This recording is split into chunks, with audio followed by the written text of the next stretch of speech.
Hi, drawing students. How are you? So this week, we're going to explore the work of Wayne Thiebaud, who's one of my favorite artists. And the thing that I like about his work, well, a couple of things. One is that he's been known to use ordinary, everyday subjects in his paintings. And he uses oil paintings, although he does do some drawings and watercolors also. But he also is kind of known for this multiple color outline. So here's, he worked in a drugstore when he was a young man, and back when they had counters, lunch counters. And so he was kind of inspired by the rows of food and the lipsticks and different things like that in the store.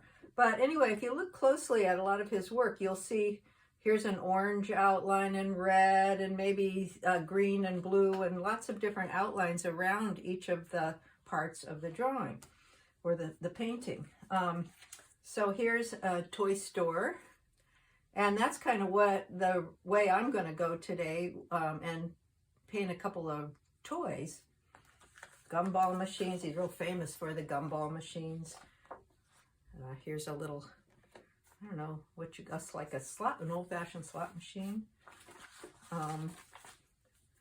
It's just so much fun. And take something in your daily life, like tools, like a hammer, or here's a little gun, a pistol, and some desktop things. Here's some more pinball machines. See if we can find different food. A lot of times he would do food items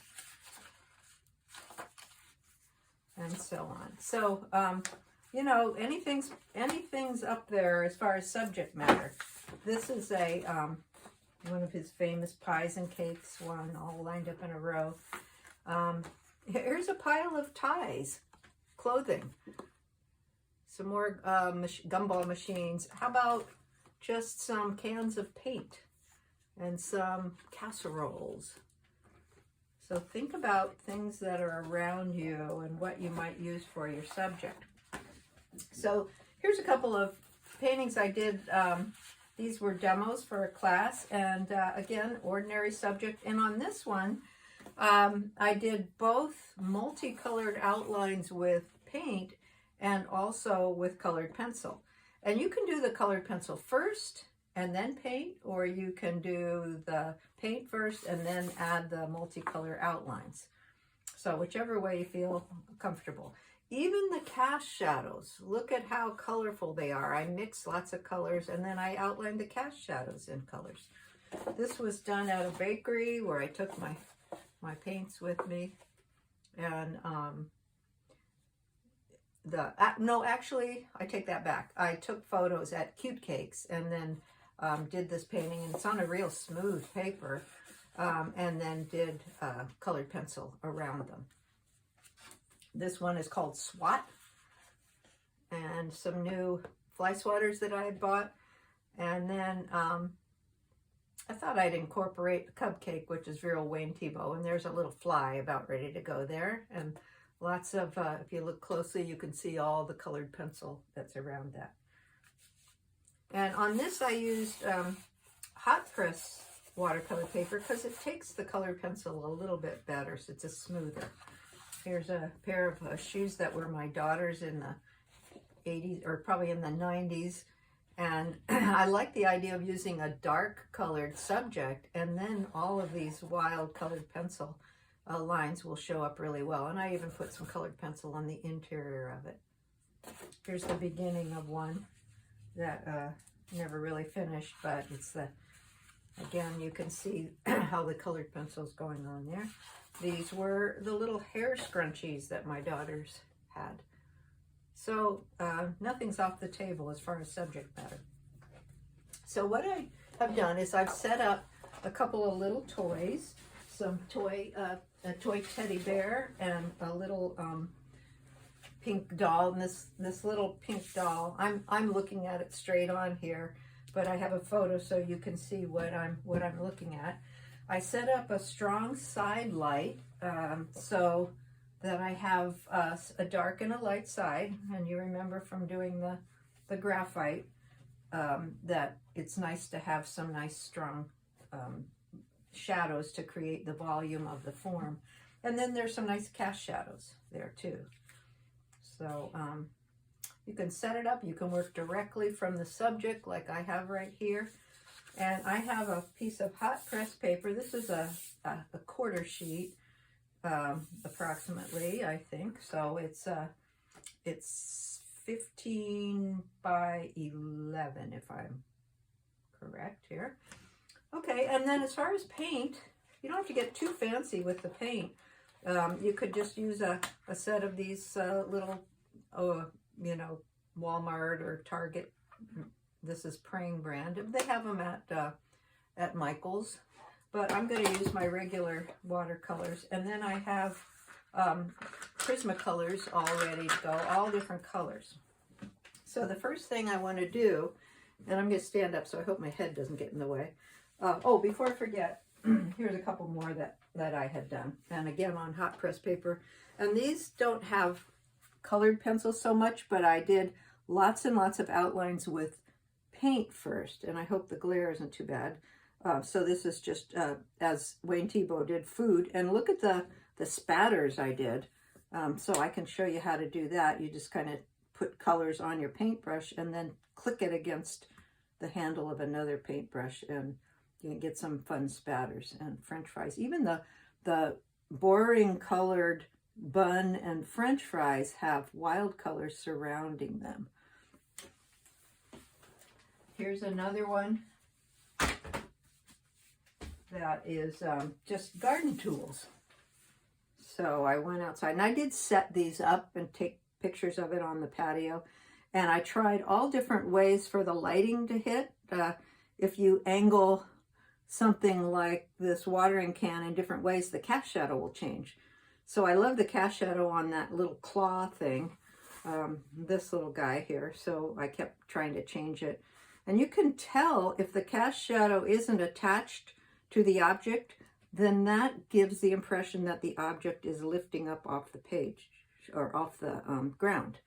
So here you can see this part is up because it isn't attached, whereas this is next to it and there's no space. So except for that little part right there. If you're interested, I did the patio texture by sprinkling salt on the paper when the paint was wet, and that gives a sort of a frosty texture. Okay, so I'm going to, let me find my photo so you can see what I'm looking at. I'm going to do a quick gesture drawing, and I have my kneaded eraser so that I'm not going to damage the paper. So I'm thinking the bear is going to take up about this much room here, and it's kind of leaning in a little bit. And then this little guy, this little dolly is called Pinky, and that was my daughter Amy, who's 40-something now. That was her first little toy, and it was nice because it's like a little pillow. She could sleep on it. So I'm going to see, I sort of see a bit of an angle, so I'm doing that angle. So I'm sort of placing them first, and then on, let's do Pinky. Here's her angle, and then I'm going to sort of break it up into the shapes. Her little body has kind of a square shape, and then you can see this is foreshortened. It's kind of coming out toward us, so it doesn't look quite as long as if we were seeing it from the side. And I'm looking about how much negative space is between the two legs. So you always do those comparisons.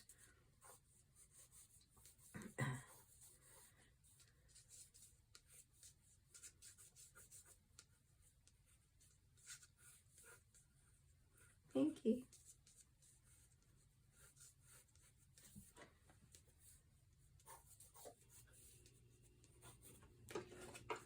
And let's do the bear, and then I'll hold this up a little because I'm drawing real lightly so I don't damage the paper.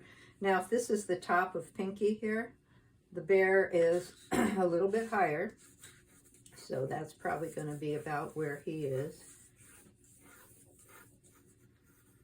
Got little ears. I'm looking at how much space is between the eye.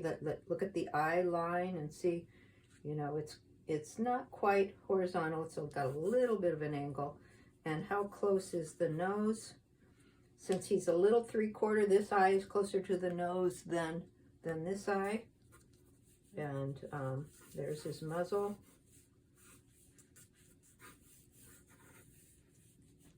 And again, his body is just kind of like a big rectangle with a V sort of there.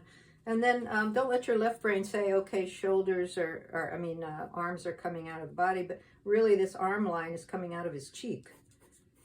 And we've got some overlapping there, so I'm stopping this line and then picking it up again here.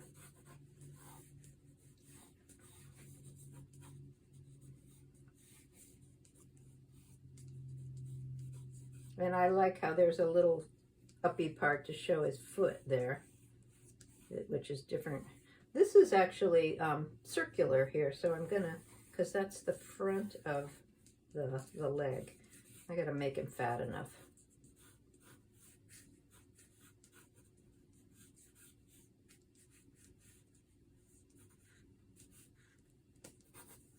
Okay, so here's the gesture drawing. You can see that's real scribbly. Now I'm going to clean up these edges a little bit and make it more of a contour drawing. So I'm going to draw it a little clearer. And I think, you know, you can have a choice of either doing the painting first and then outlining it, or outlining it with lots of colors first and then painting it. And I think I'm going to do the outlining first, which is kind of the way Wayne Thiebaud worked, from what I understand. Oh, he's still alive, by the way. He's like 100, or almost 100. I think he's 100. Yeah. There's been some information on him lately when he had his birthday.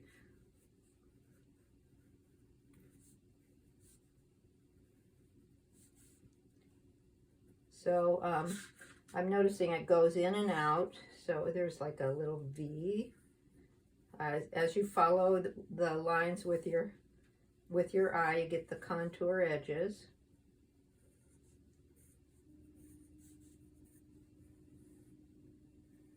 There's a little crease there.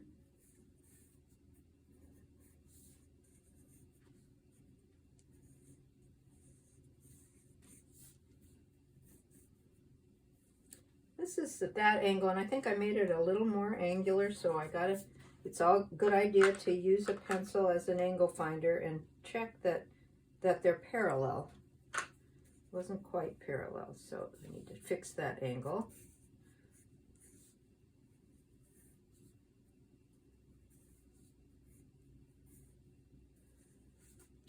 And since I'm doing this little stuffed animal, I noticed there's a little seam right there where she's been sewn. So I'm going to include that. I think I'll leave out the tag, although that's kind of indicative of a toy animal, so probably could do that. And she's got a little hat or a hood on, so I don't want to forget that little pink hood. I don't see it on the other side so much because she's turned a little bit.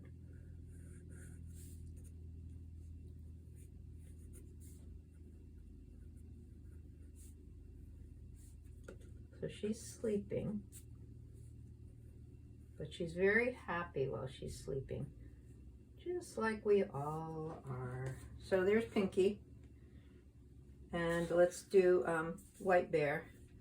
Can't remember, I think this was my son's, maybe. I can't really remember whose it was. Could have even been my grandson's. I've kept all these stuff down. When I was teaching in the school, public school, this would be great subjects for the kids to practice contour drawing. So I had this big giant bag of all these stuffed animals that I'd collected over the years. And then when I retired, quote unquote, from teaching at public school, I called all the art teachers in the district, in Vista district, over and said, do you want this, do you want that? And I said, I've got all these stuff down, a big giant bag of shoes. Shoes are a great subject for this particular assignment. And I had just collected all these shoes and roller skates. And now sometimes I'm thinking, oh, I wish I hadn't gotten rid of all those, but I can't keep everything. So as long as they're being used, I hope. And again, this eye is, the head is turning a little bit, so we're not seeing quite as much of that eye because the muzzle is covering up a little bit of that. I don't see a mouth. And then I noticed it's a little more of a curve than I had drawn, so I'm gonna get that curvy line and that little fat tummy.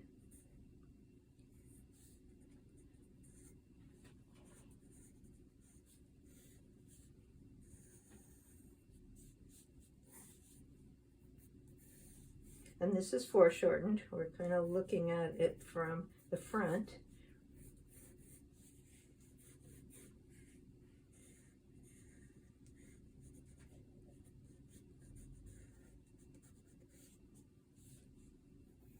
And I'm noticing where that line is coming out of that line is connecting or intersecting. I need to fix that a little bit. So it seems to be coming right out of there.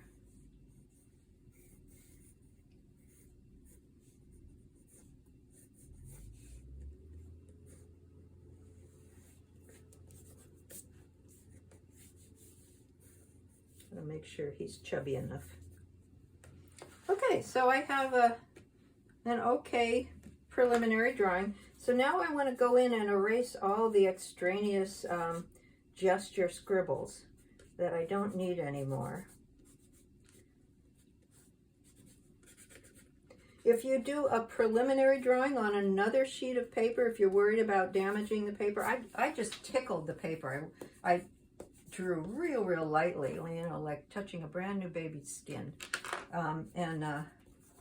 So I'm not worried about damaging the paper too much because you can make an indent that then shows up later on. So I'm pushing hard to get rid of all the gesture lines that I don't want.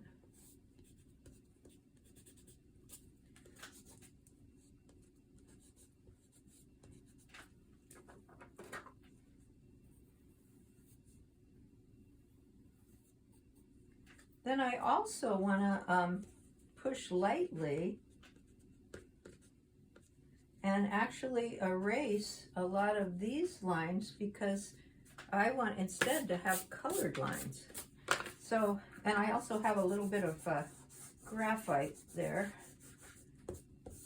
sort of smudgy graphite. So now I'm going to go in and a little bit lighter erase my graphite so that you can't see it very well, but I can see it. It's still there to guide me. But I won't have big dark pencil lines then on my final drawing because I want those to be colored pencil.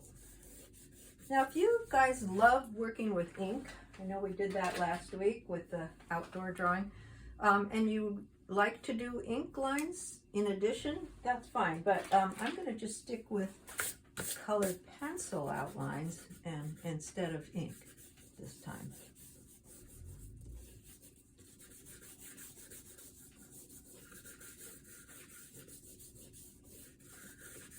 So I've kind of cleaned up all the graphite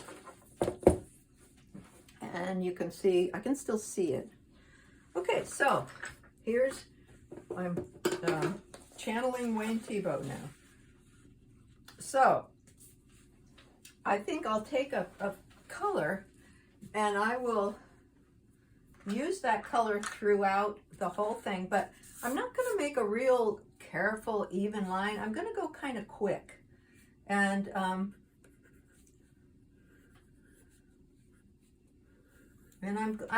even though I have my lines here, I'm still looking at my reference. And I actually forgot this little curly Q top knot here.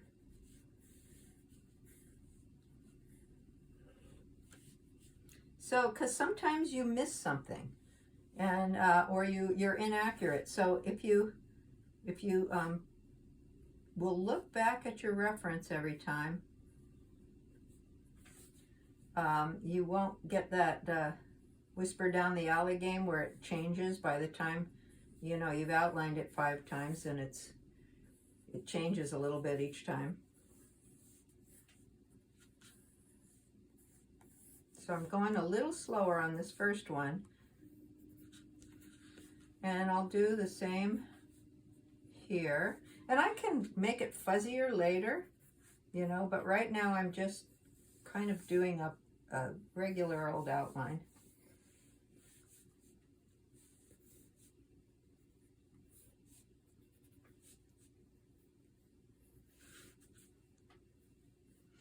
Anybody have any ideas about what they want to do? Something in your kitchen, a coffee maker, or some food from your pantry. A can of your favorite pork and beans.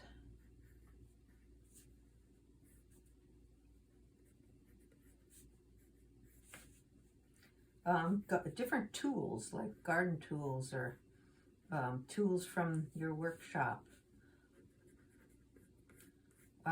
If you have a pet, maybe not the pet itself, but some paraphernalia like dog collars or cat bowls.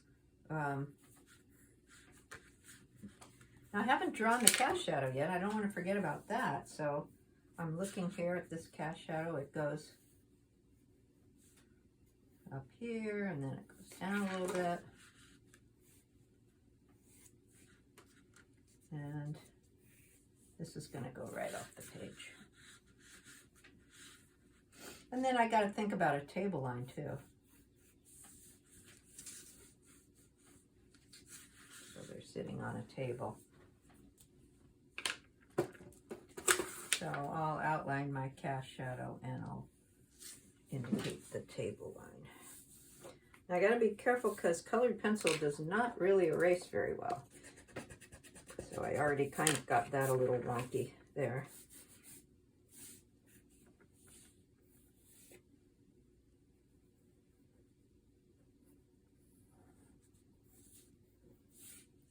So my next step now is to outline again with a completely different color. And this time, again, you want to go a little fast so you don't actually hit that first line. I'm not looking at my references much now. So you can kind of, if you go on top of it each time, it'll just make a big brown glob. So if you kind of hit and miss, and I can start to do a little bit of the fuzziness.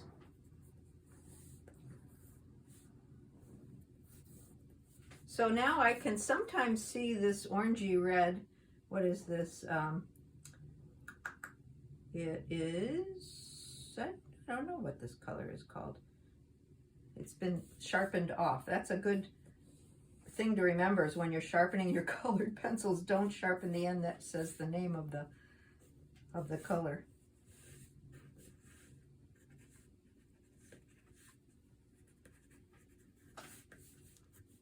So again, I go around, sometimes hit the, so it's a little bit offset so you can kind of see both colors. So I've got sort of an orangey red, a blue, how about a yellow? I'll go in with the yellow. And again, I sort of go inside the lines and outside the lines. Can you see what's happening now? And then when I paint, the waxiness of the colored pencil will mean that it still shows. It's not going to be covered up by the paint. It's going to resist it. It doesn't matter if you miss one with one color.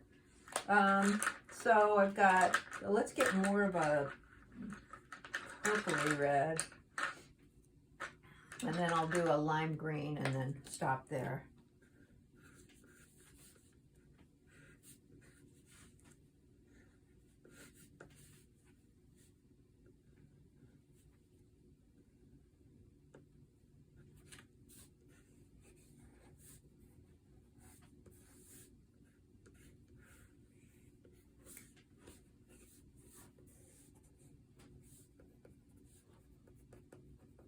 Later on, I can go in and add some texture on top of the paint with colored pencil. Start to put some fuzziness in there.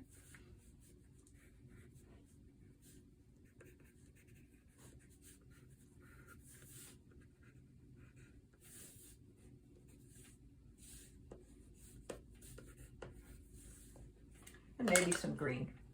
Let's see, what kind of green? Let's use this one.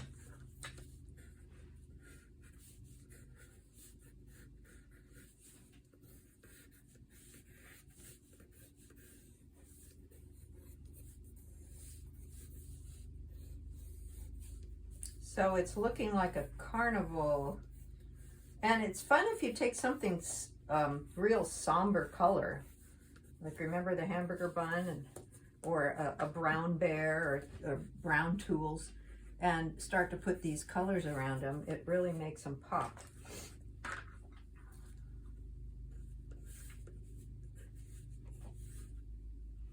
Okay, so I have lots of color here. And what I should do is take a photo of this. Okay, so now it's time for paint. And I'm gonna get my paints ready here. I've got my palette. And now here's the dilemma. I have a white bear.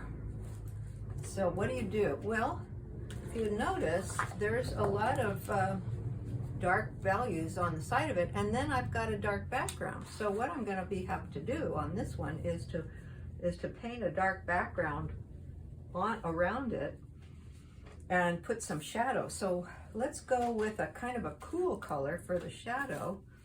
And I'm going to grab a fairly big brush here, and I've got a test paper to test out colors, and I've got a couple of things of water. Let me move this over just in case it's out of the picture here. I want you to see my palette, I hope. So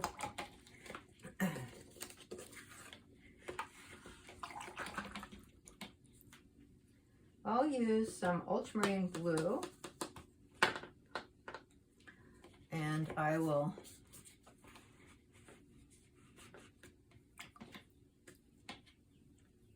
don't want it to be wildly blue, so I'm going to maybe put a little orange in with it, because they're opposite colors on the color wheel. They're complementary colors. So whenever you have complementary colors, it sort of neutralizes it. So I get a little bit more of a gray. And I can also wet my paper where I'm going to paint here. And this is watercolor paper. This is hot press, so it's kind of flat. So I can put some water on here on this side, and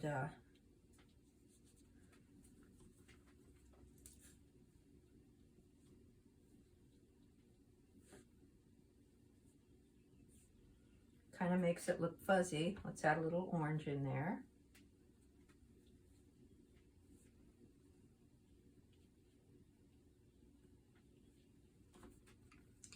Turquoise.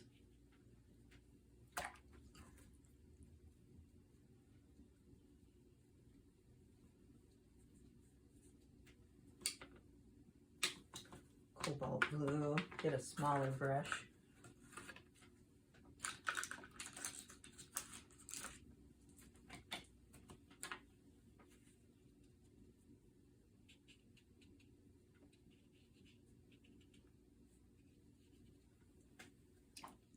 Now it's got a hard edge, so I want to soften it by putting just a little water on that.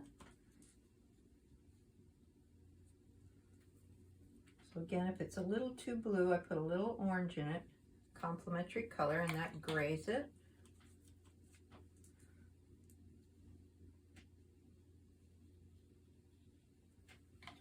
Very blue. And I'll add a little bit of more purpley red, so it'll go a little more purple.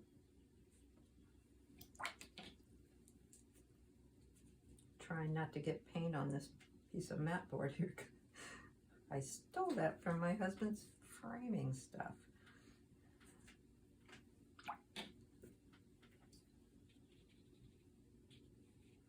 So I'll fuzzify him a little bit. So see how he's forming a solidity here.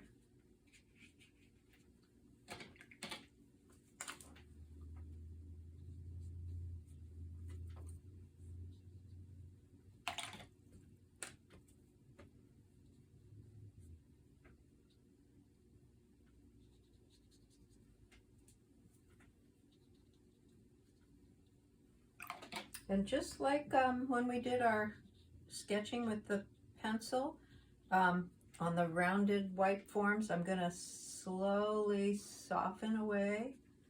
So a little more blue here. I don't want it to be so green.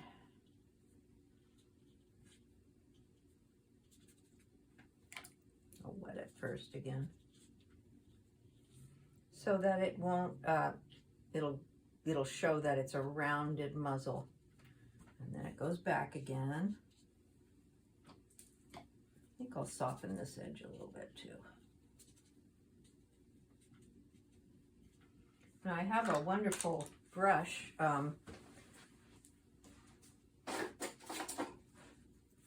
You guys that are taking watercolor, you know about this. This is called a fan brush.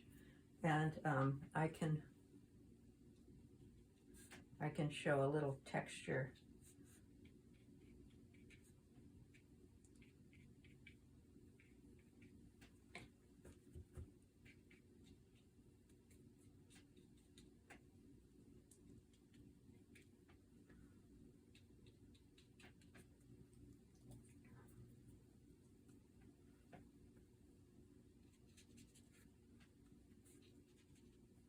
So I'm looking wherever I see some shadow, I'm adding that.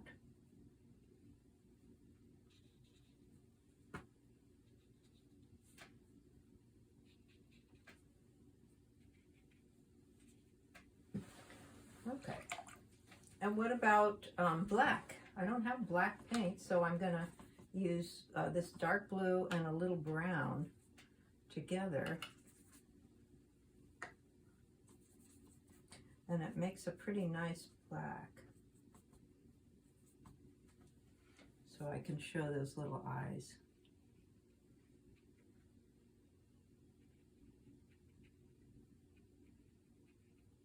And the nose. Even the nose, I put dark on the side, and now I'm just gonna put water here and sort of soften it away. So we get a value on there, and maybe go in with some of that really dark, and where I see some really dark lines, while it's still kind of wet, I'll put that in.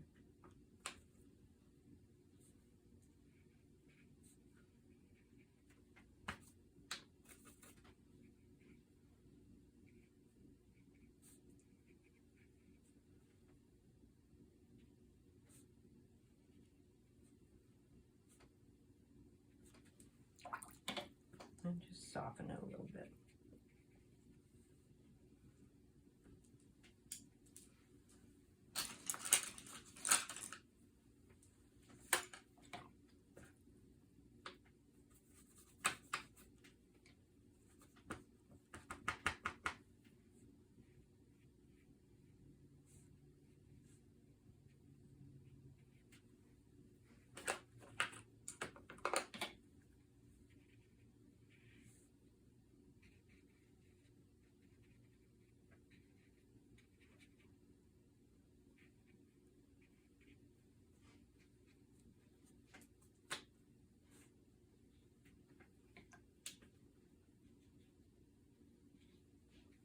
Make sure I leave some white, because this is actually a white bear.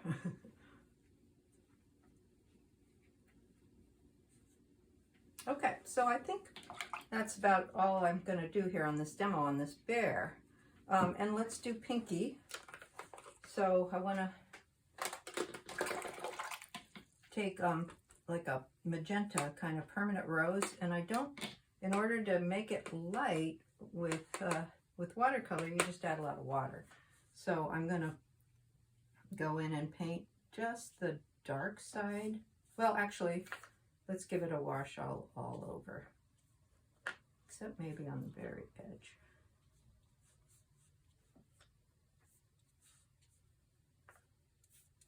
And then, and I'm using a big brush and going kind of fast here.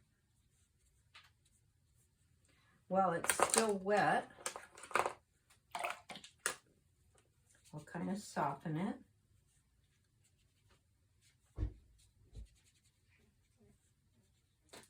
And then I'll go in with a little stronger color, maybe even add a little blue, go a little purple where the shadow is. So I need to use less water and more pigment.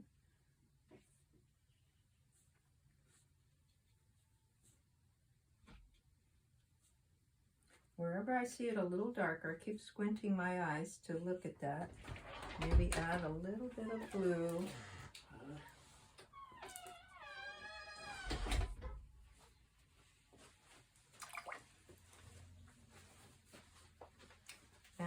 And then the face is actually not quite white, so I've got to come up with a color for that face.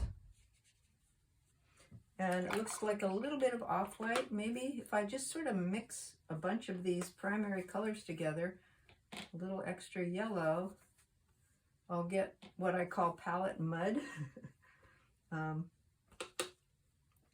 Test it out, and that's pretty close. So I'll go a little bit more on the pink side. So I'll just kind of put that over the face. Now, I'm working really fast because this is a demo, and keep in mind that if I was doing this on my own, I would be going a little slower and a little more careful.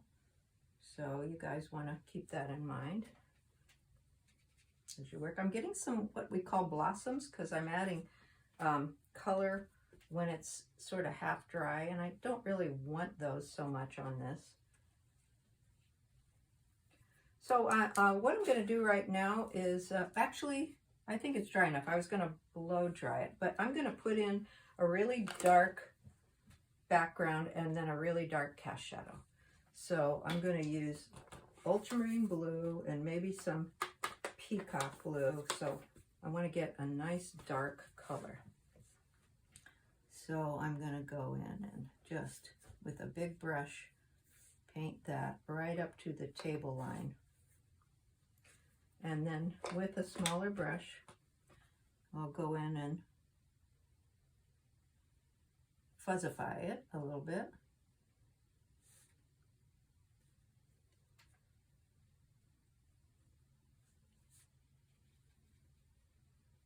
Show that fuzzy edge a bit.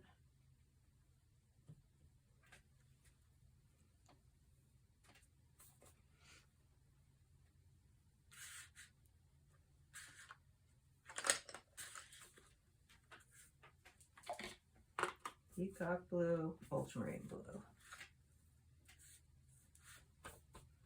Again, working pretty quickly here. Another thing I could do at this point would have been to wet this background first, so I don't have places that dry in a stripe. And I'm using a pretty big brush until it starts to feel too big, and then I go down a little bit into a smaller brush.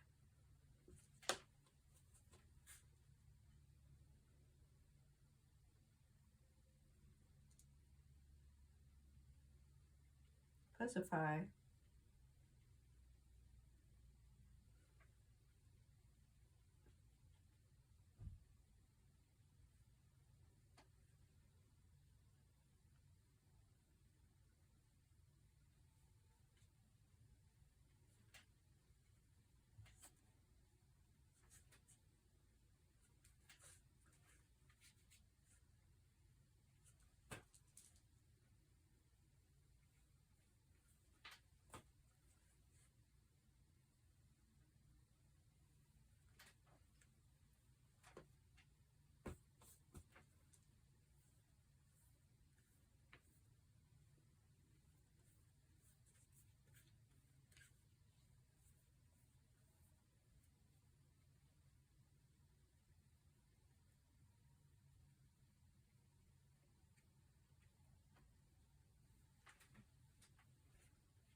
And then let's do, one way I like to do cast shadows is to wet it first. If I have a pretty good watercolor paper like this is to wet it and then use a whole bunch of dark colors on top of next to each other and let them sort of bleed together. So there's ultramarine blue. This is like alizarin crimson, which is kind of a nice red. And then this is phthalo green, which is a really brilliant green.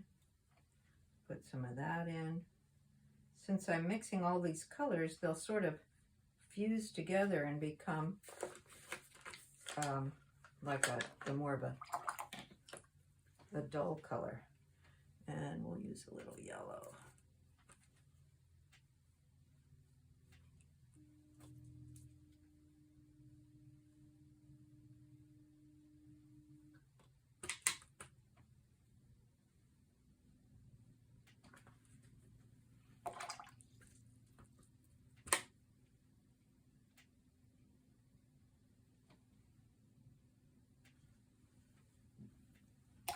And I'll do the same thing on this, just water first.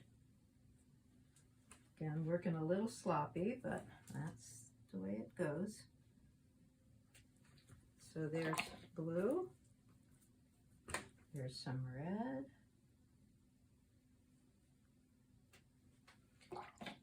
there's a little green,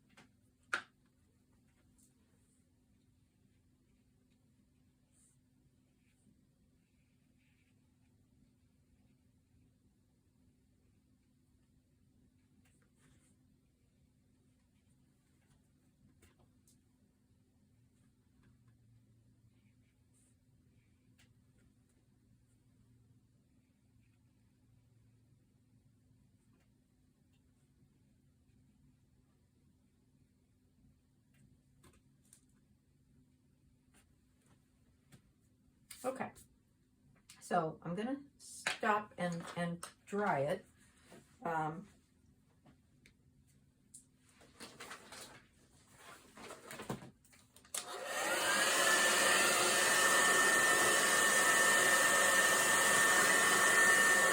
off the tape a little bit. I taped this down.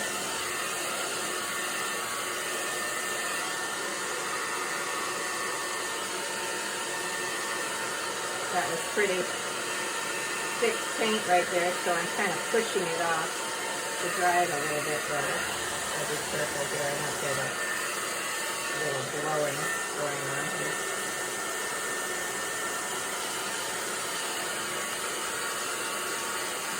Now, as you look at this, you can kind of see that some of the colored pencil has been covered up a little bit.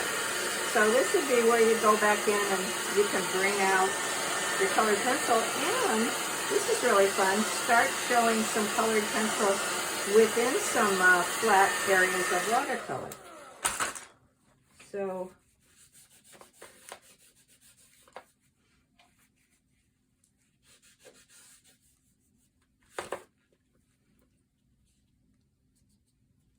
make sure it's nice and dry before you go in with the colored pencil again.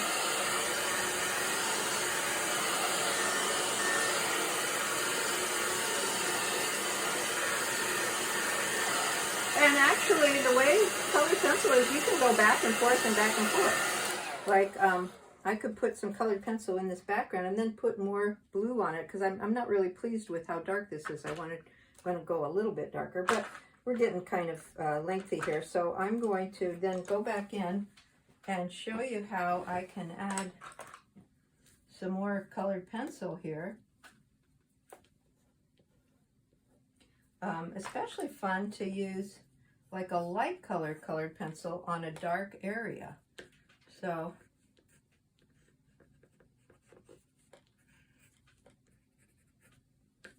and you don't have to use the same color all the way around.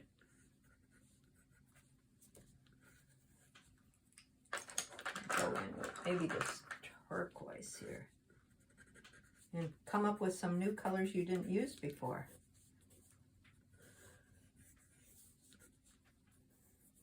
Look at how that, I don't know if you can see how that turquoise, light turquoise just showed up on that dark area. And then what's fun too, grab this, is within the form, you could go in and put some more.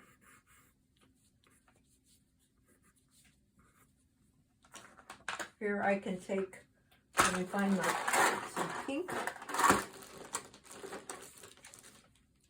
So here's pinky pink, and I can actually color some colored pencil in here. And I didn't paint this, I forgot, so let's use colored pencil to paint the yellow.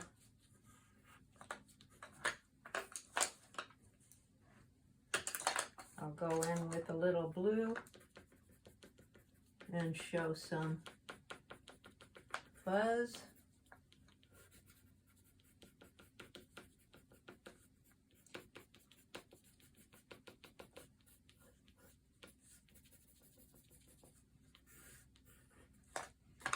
Try and get a contrasting color. So here's blue. What if I used an orange as a contrast? And then also the cast shadow.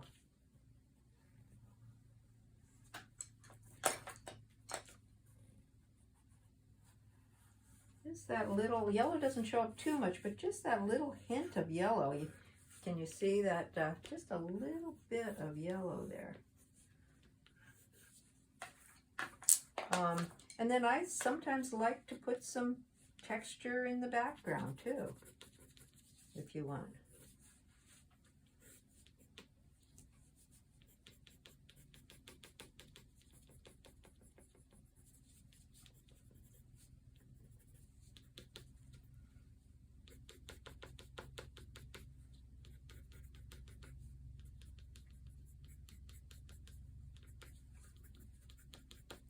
So I'm using the colored pencil not only for color and for shape, but also for texture. Let me get a lighter pink. Yeah, here's that.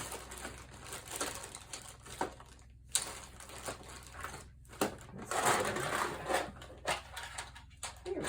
This is the pink I want. And now I have a nice pinky pink.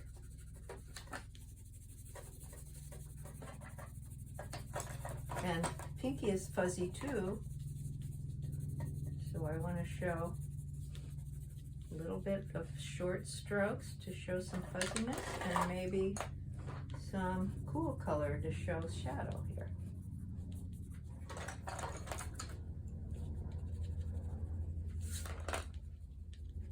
So if you've had colored pencil class, you know a little bit about different types of strokes. And on this, we're not trying to eliminate strokes. We're letting these strokes say something about our painting, or about our drawing.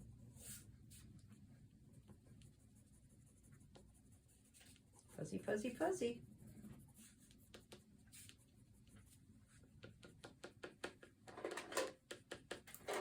I'm going to try something. I don't know if it'll work. I have a white colored pencil. And if my background was dark enough, I could go in with the white and bring out some of Bear's white fuzziness out into the darker blue. Oh yeah.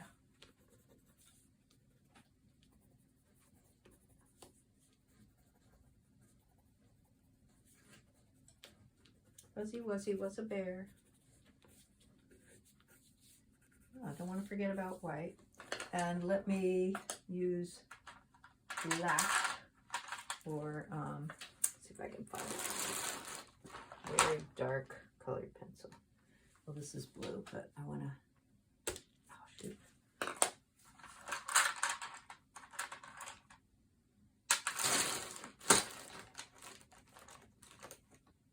Here's black. So I'm going to go in and push hard.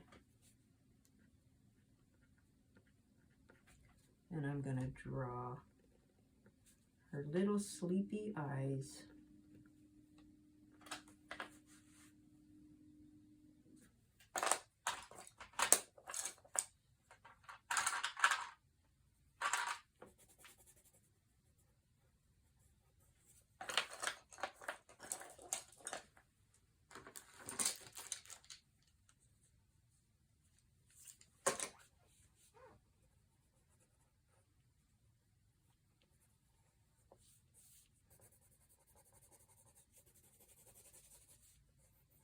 So have fun with color. Yeah, I think I definitely would want to go in and darken this background. And I can do it with colored pencil strokes, or I can repaint it, or both. Okay, so here we have our final product. I hope you'll enjoy doing this. I sure am having fun. I don't want to stop.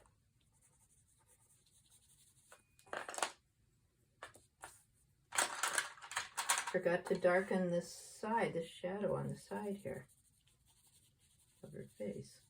So I could do that with paint, or go back in and do a little bit darker area with paint here, like this. And you can see that the paint, the colored pencil, will resist the paint. So you can still see that colored pencil under there.